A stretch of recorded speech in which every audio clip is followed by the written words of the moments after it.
It was billed as a high-profile conversation, a rare live appearance by Prince Harry on The Kevin O'Sullivan Show, one of the UK's most provocative talk programs.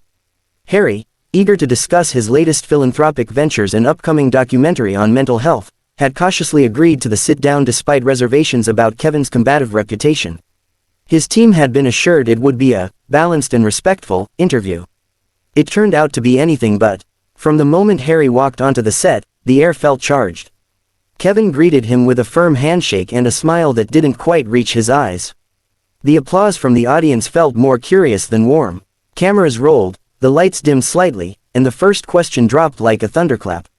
"Prince Harry," Kevin began, flipping through his notes with theatrical flair, "you've spent the better part of the last 5 years stepping away from the royal family and criticizing its structure. Yet you've stayed deeply embedded in the media, books, docuseries, interviews. Isn't that a bit hypocritical?" Harry froze for a half-second, masking his irritation behind a diplomatic smile. "What I've done is speak honestly about my experience. I'm not attacking anyone, I'm shedding light on things that affected my mental health, my family, and countless others in similar situations." Kevin leaned in. "But when does honesty cross into exploitation? Let's be real, you've made tens of millions telling your side. Is this really about truth, or just cashing in?" Harry's jaw tightened. "I don't make decisions based on profit. Every project I've worked on serves a deeper purpose, whether it's mental health advocacy or veterans support. You're boiling my entire journey down to a paycheck." The host didn't blink. "The British public used to respect the institution you walked away from. Now many see you as a professional victim. Do you understand that perception?" Harry visibly bristled. "What I understand," he said slowly, "is that the public's perception has been shaped by years of distorted headlines and biased commentary from people like you."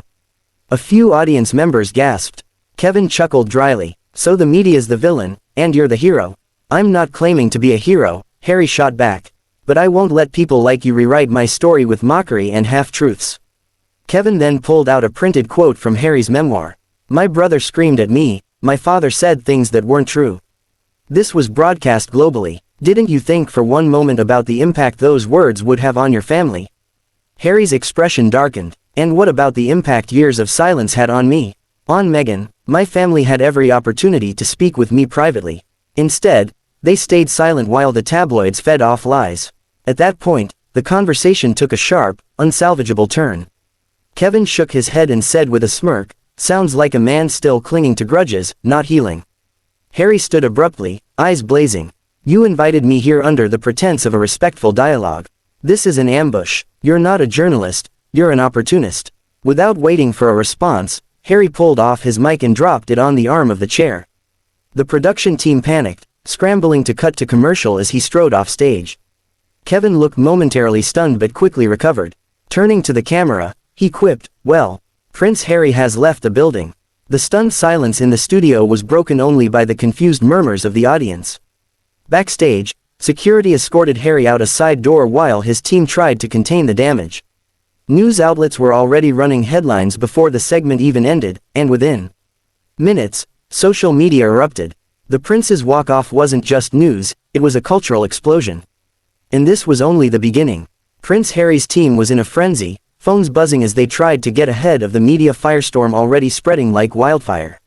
His spokesperson pulled him aside, speaking in hushed, urgent tones. "We're drafting a response. Just breathe. We'll handle this." Harry, still flushed with frustration, shook his head. He lured me in like it was going to be a real conversation. Instead, I got interrogated like a criminal. Outside the studio, a swarm of paparazzi had gathered, flashbulbs popping as Harry was ushered into a black SUV and driven off without a word. Within minutes, clips of the confrontation were plastered across social media platforms. Hashtags like #HarryWalksOut, #OSullivanAmbush, and #MediaV's Monarchy dominated the trending charts on X, formerly Twitter, TikTok, and YouTube. The footage of Harry removing his mic and calling Kevin an opportunist spread at lightning speed, dividing public opinion. Some users praised Harry for standing up for himself against what they described as bully journalism, while others mocked the prince, labeling him too soft for scrutiny. Kevin O'Sullivan, never one to shy away from controversy, doubled down just hours later in a special follow-up broadcast. Sitting confidently at his desk, he addressed the audience with a smirk. "So, Prince Harry didn't like my questions. Too tough. Or too true. Listen, I asked what people have been thinking, but no one in the media has had the guts to say to his face. He went on to accuse Harry of curating a victim narrative and weaponizing trauma for profit. If he wants to step out of the royal bubble and act like a regular citizen, then he should be treated like one, not protected like royalty, Kevin said. The comments only added fuel to the fire. Celebrities and activists quickly took sides.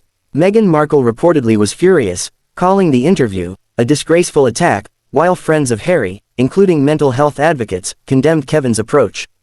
Elton John tweeted, "Interviews should inform, not degrade. That was not journalism." Meanwhile, Buckingham Palace issued a carefully worded, thinly veiled statement the next day.